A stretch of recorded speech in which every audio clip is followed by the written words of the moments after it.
in that sense, in that context, I would say that this is a very important document, and in fact, it aims to change the strategic and economic landscape of the Gulf and Iran and the Middle East as a whole.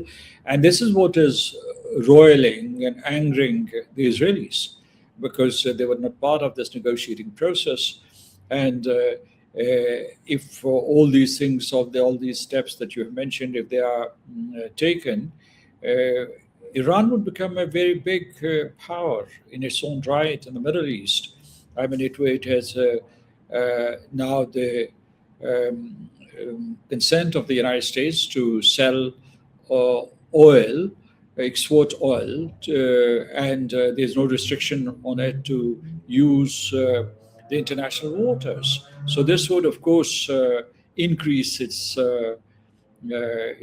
income. You would recall that in the early phase of the war, when the United States had allowed export of Iranian oil, at that time they had already earned about $15 billion.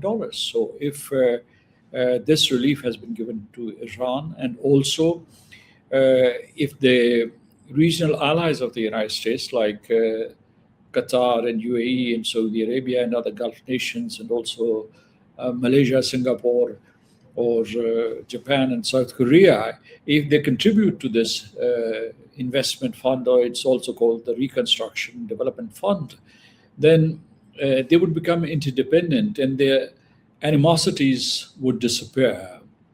So you would have a new ecosystem, a more conducive environment in the Middle East.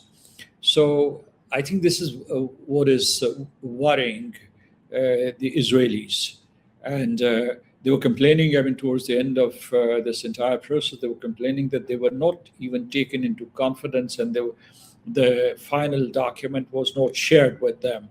So, but I think let's concentrate on these two things. I mean, you were talking about the unfreezing of the Iranian assets. This can happen. Of course, United States has made it conditional on Iran's commitments, or the fulfillment of Iran's commitments.